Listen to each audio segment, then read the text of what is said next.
Herkese merhaba. Şimdi bizim Ankara Good evening, everyone.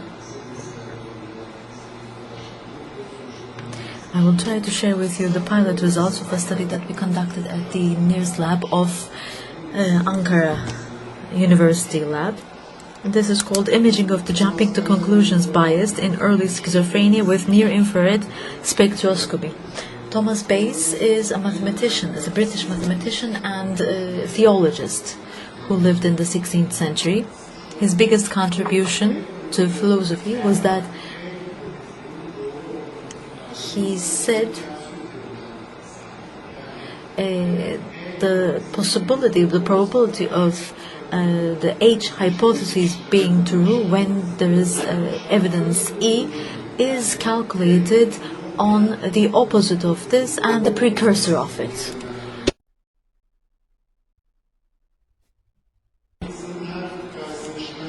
This is very important because with every new bit of evidence we revise our beliefs, and this is the mathematical formula for that. Of course, this is what the formula says, but how Bayesian are we in our daily lives is another question to answer, and I don't know if there's any advantage to Bayesian way of thinking either, but each system with artificial intelligence uses this proposition actually. Our lab systems, our missile systems, military systems, and the economic systems, as well as the insurance systems, use this. For example, when you make an accident, the insurance premium that you will pay will increase, and the extent at which it will increase is calculated on the basis of this formula. But I don't know if we think in line with this proposition in our daily lives. And if we do, then the deviation might cause a bias according to a hypothesis. So according to this hypothesis, there is a bias called jumping to conclusions bias. This is one of the 10 cognitive biases that human beings use the most. In other words, there is a fixed hypothesis, and there are flowing bits of evidence within the course of time, and in line with this new evidence, we have to revise our belief. If there's a deviation from the formula, and if we make our decisions without seeing all the evidence, then this means jumping to conclusions.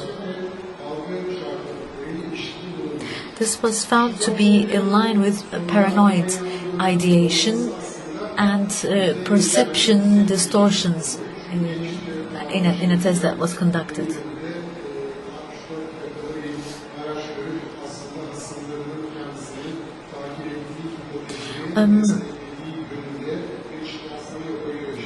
A schizophrenic, for example, can see a car with a certain license plate in front of his house and can claim that his enemies are following him. So this is a form of this bias as well. And after hallucinations come into being, they continue for a long time and they do not fade away. This might also be one of the proofs of the Bayesian way of thinking. Here, there are two jars in this jumping to conclusion test. In both there are 100 beads. In one there are only 10 red and 90 black. In the other there are 90 red and only 10 black beads. And you remove a bead from one of the jars, and you ask people to estimate from which jar the beads have been taken from. And it's impossible, of course, to guess. So you can decide right away, or you can never decide. There are several versions of this test, and this was implemented in schizophrenics as well. Schizophrenics make up their mind at a very early stage compared with normal subjects. They usually decide in the course of the first 2 or 3 beats. But healthy subjects wait at least 6 or 7 beats before they decide. And very interestingly, half of schizophrenic patients see the first beat and they decide right away which jar it comes from. This is considered to be a fold deviation because it's independent from IQ, from memory impairment, and from impulsivity. It's only correlated with the severity of hallucinations. And you can ask patients to what extent they're sure of their decision. If you ask the patients to what extent they're sure, if you ask them to make a probability calculation, then you don't see the jumping to conclusion bias in these people. So it is not a decision-making disorder, but it is a probably data collection disorder. Meyer, at the end of the 90s, said schizophrenics might be taking more Bayesian decisions than normal subjects.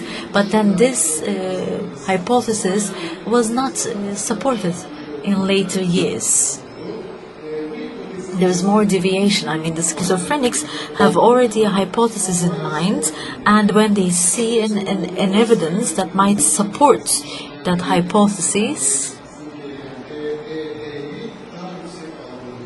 they have a higher perception of PEH. In other words, they perceive the likelihood ratio to be higher than is.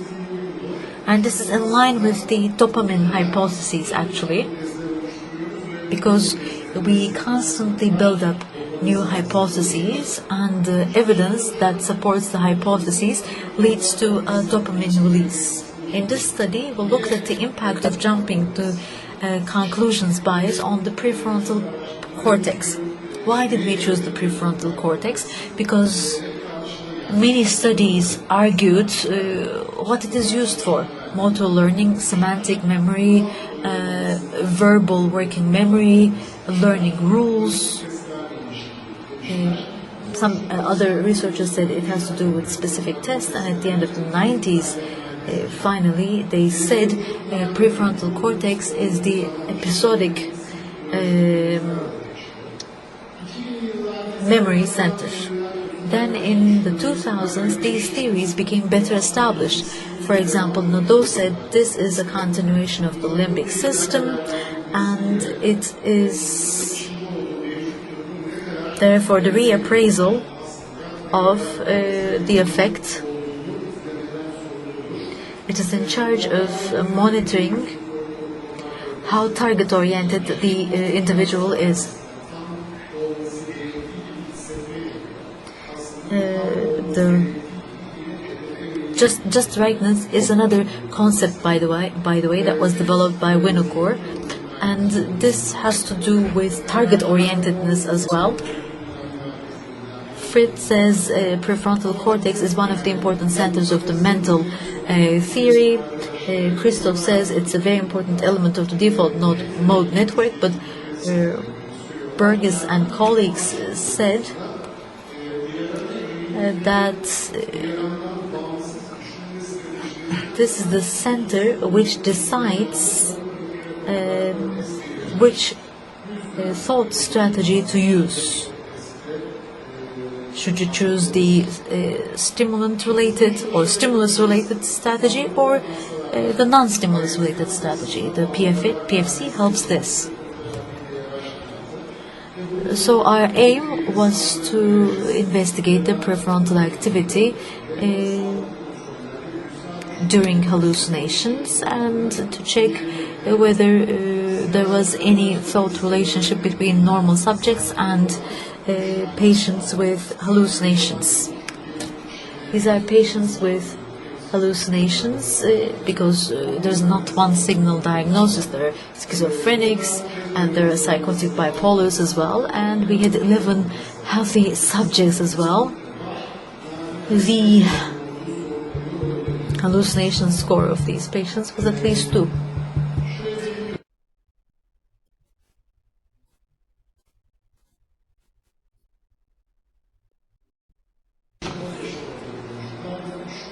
Okay, we used the beat test as well. We had 3 different options: 85 to 15, 70 to 30, and 55 to 45. We kept giving the same beats to the individuals to check their working memory, and we modified the time to make it work in line with the NIRS technique. And at the end of the process, we ask them why they preferred certain beads over the others.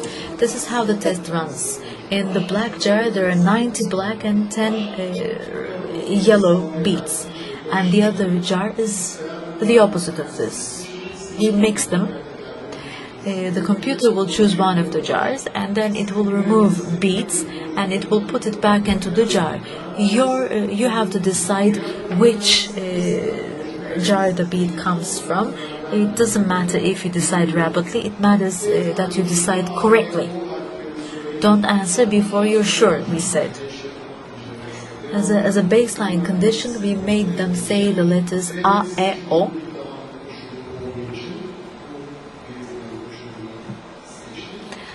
This was a good baseline condition for NIRS.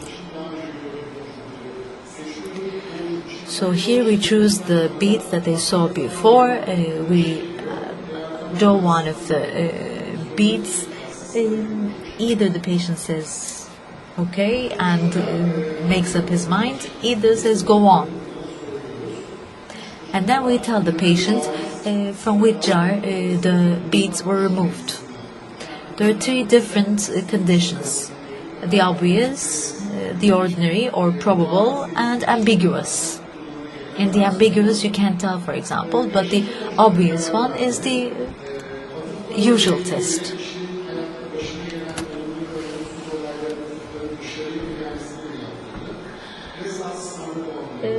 In the patient group, we checked when they decided, how they scored on the reference scale.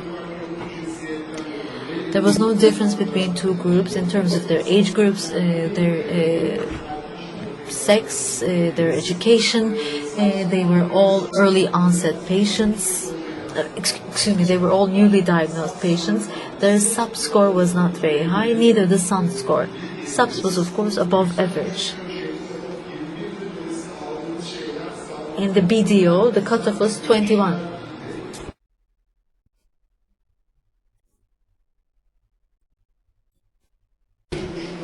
Here you see the results of the modified bead test.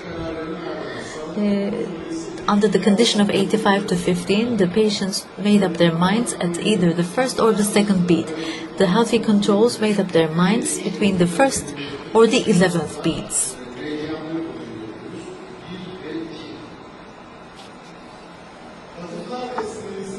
This is the attribution test.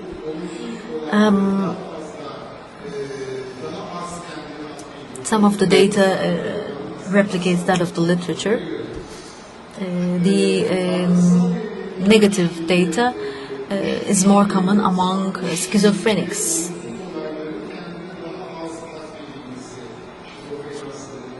The schizophrenics attribute negative events less to themselves, depending on the severity of the hallucination. In healthy subjects, it's different. Their magical ideation is different. There were 3 healthy controls that made up their mind at the first beat, and they were asked why, and they said they felt like it. They had a gut feeling. Let's have a look at the control group results first.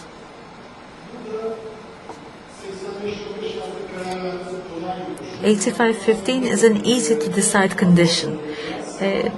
Most of the activation takes place in the right front prefrontal cortex, and both at the right and the left dorsolateral at area 9 there's activation. How about the patient group? The patient group decided either at the first or the second beat, by the way. The results are very much different in terms of activation. There's no certain center of activation, neither on the right or on the left. There's a mobile activation, not a stable activation. And the left outer prefrontal works the least. Kontrol grubundaki aktivasyon şöyleydi. 70 to 30. Here, this is how the activation takes place at the control group. The activation stemmed from right frontal. The right frontal activation was followed by the left outer prefrontal activation. In the patient group, however, things were different. Actually, the activation was similar to that of the healthy subjects. Most of the activation took place at the right front prefrontal cortex, and after that came the left side activation. The left side activation faded away, but the right side activation was sustained. 55 to 45. This is the condition where it's almost impossible to decide. This is the activation at the control group. Well, under all three conditions, the right front prefrontal cortex is the area where there's the highest activation. Also on the left outer prefrontal cortex there's activation, and that was sustained actually throughout the test. And the right front activation continued throughout the test as well. In the patient group, activation was pretty much different from that of the controls. It's hard to tell how it was actually. Again, there is a lot of activation at the right front, but there's almost no activation on the left-hand side throughout the test.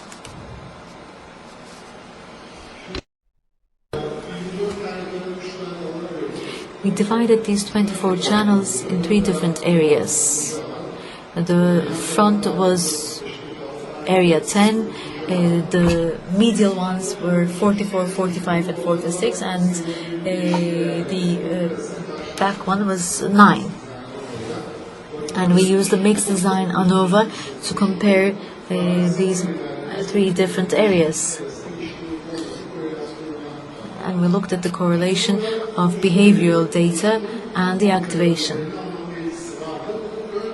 The condition had a significant impact on 2 frontal areas, front and medial.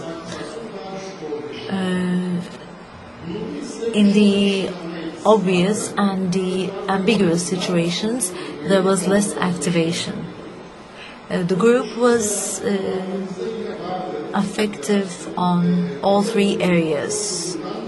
In group and condition 2, the frontal area showed a significant interaction.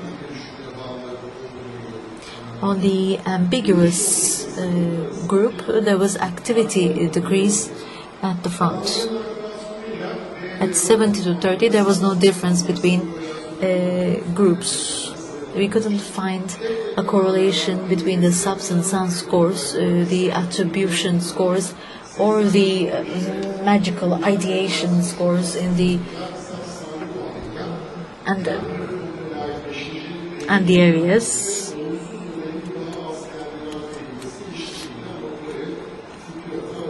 In the prefrontal areas, 5 and channels 5 and 7 had to do with less attribution of the negative events with oneself. Here's the discussion.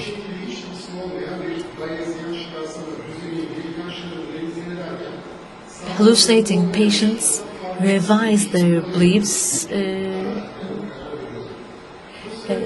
with a Bayesian proposition that has nothing to do with the content of the hallucination. This might be a different strategy from normal subjects. This might be one strategy that might lead to decision-making disorders. So maybe jumping to conclusion is an advantageous strategy for these individuals to save time. The strategic difference is not only seen in patients, but also in healthy subjects, especially where the magical ideation score is high.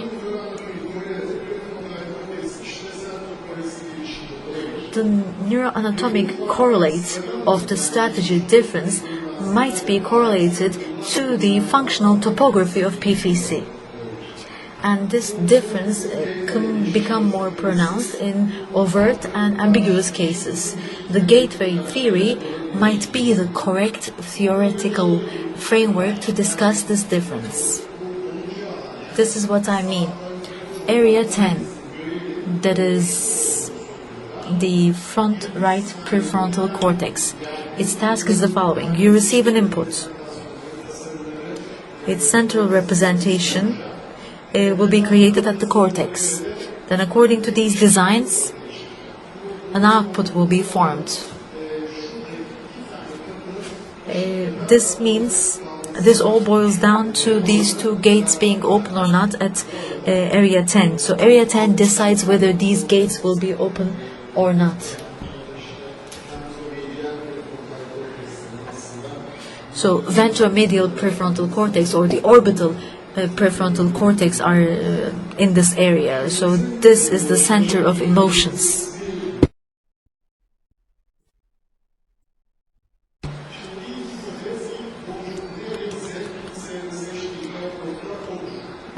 So we have several hypotheses. Whatever the first bead is, that is the bead, that is the jar that the computer picks from. So what matters here is that both gates are open all the time, and this hypothesis is tested all the time together with the flow of information. And here lateral prefrontal cortex will do this, because it is the center that is in charge of subvocal rehearsal. So the hypothesis will either be denied, accepted, or there will be a request for new data. Both in healthy subjects and in patients, the only area that was activated all the time was area 10 of the prefrontal cortex. And the activation that accompanied this was not the dorsolateral prefrontal cortex in the hallucination group, but that was the case in healthy controls. So, in other words,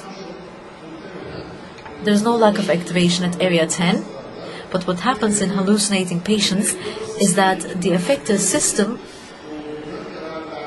they have a difficulty deciding where the effector system is.